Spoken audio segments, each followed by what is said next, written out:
Kita sebagai orang tua harus bisa menahan diri untuk membiarkan anak berusaha untuk menyelesaikan konfliknya sendiri dulu.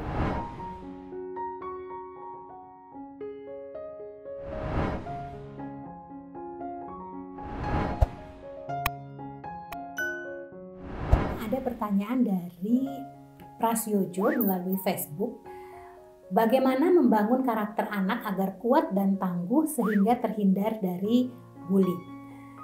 Ayah dan bunda perlu perhatikan adalah bahwa keluarga merupakan lingkungan utama dan pertama yang dikenal oleh anak.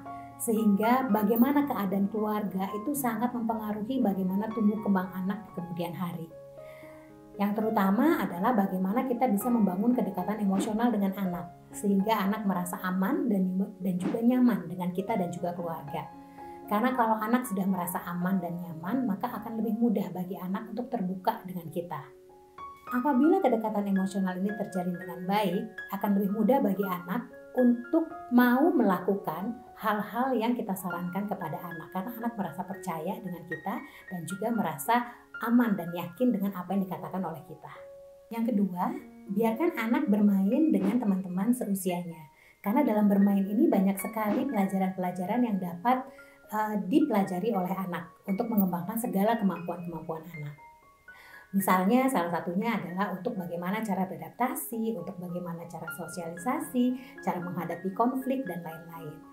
Nah, kita sebagai orang tua harus bisa menahan diri untuk membiarkan anak berusaha untuk menyelesaikan konfliknya sendiri dulu.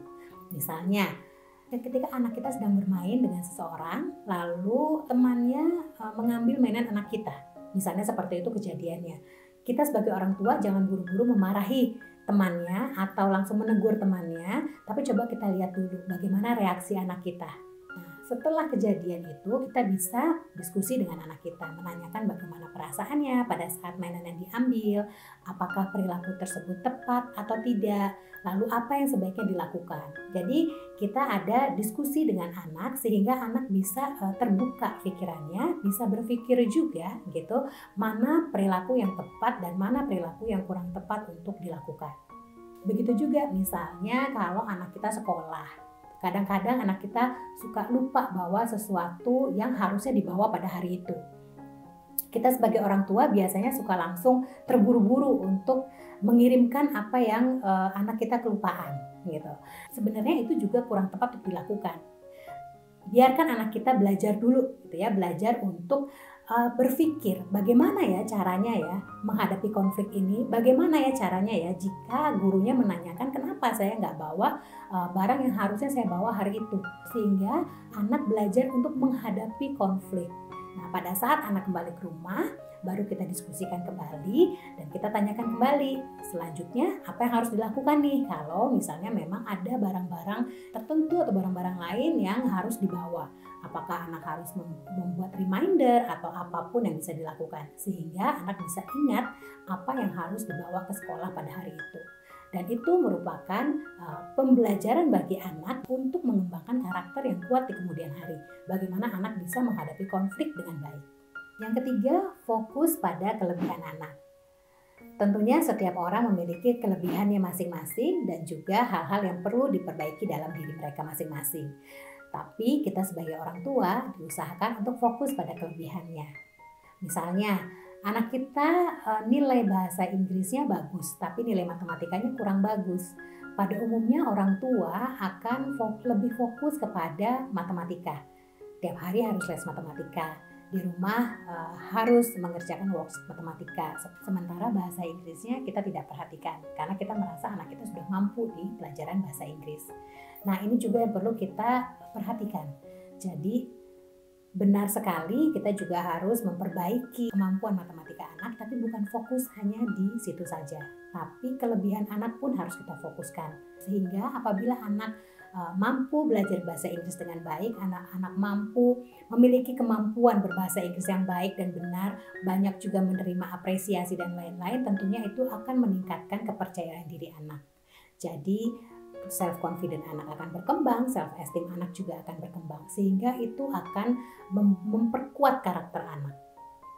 Jadi jangan lupa ya, ayah dan bunda fokus kepada kelebihan anak. Yang keempat, jangan membandingkan anak kita dengan orang lain, baik dengan kakaknya atau adiknya atau dengan saudaranya dan lain-lain. Jadi kita juga harus menanamkan kepada diri kita sendiri bahwa tiap anak berbeda-beda, bahwa tiap anak memiliki kemampuan dan kekurangan masing-masing, tapi fokuslah pada kemampuan anak sehingga kita bisa meningkatkan kepercayaan diri anak dan juga harga diri anak sehingga anak bisa kuat dan tangguh dalam menghadapi lingkungan sosialnya di kemudian hari. Yang kelima adalah membangun empati anak, membangun kemampuan empati anak. Jadi bagaimana kita bisa mengarahkan anak untuk berempati, untuk merasakan apa yang dirasakan oleh orang lain, untuk bisa melihat sudut pandang orang lain, sehingga anak tidak akan berperilaku atau berkata-kata yang akan menyakiti orang lain. Karena anak tahu bahwa kata-kata tersebut atau perilaku tersebut akan menyakiti orang lain. Jadi penting sekali ya ayah dan bunda untuk membangun kemampuan empati anak sedini mungkin dari kecil. Yang terakhir, ajarkan anak untuk mengembangkan kemampuan mengelola emosi. Kita bisa mengajarkan anak untuk mengenali dulu emosi-emosi apa yang sedang berkembang dalam diri anak.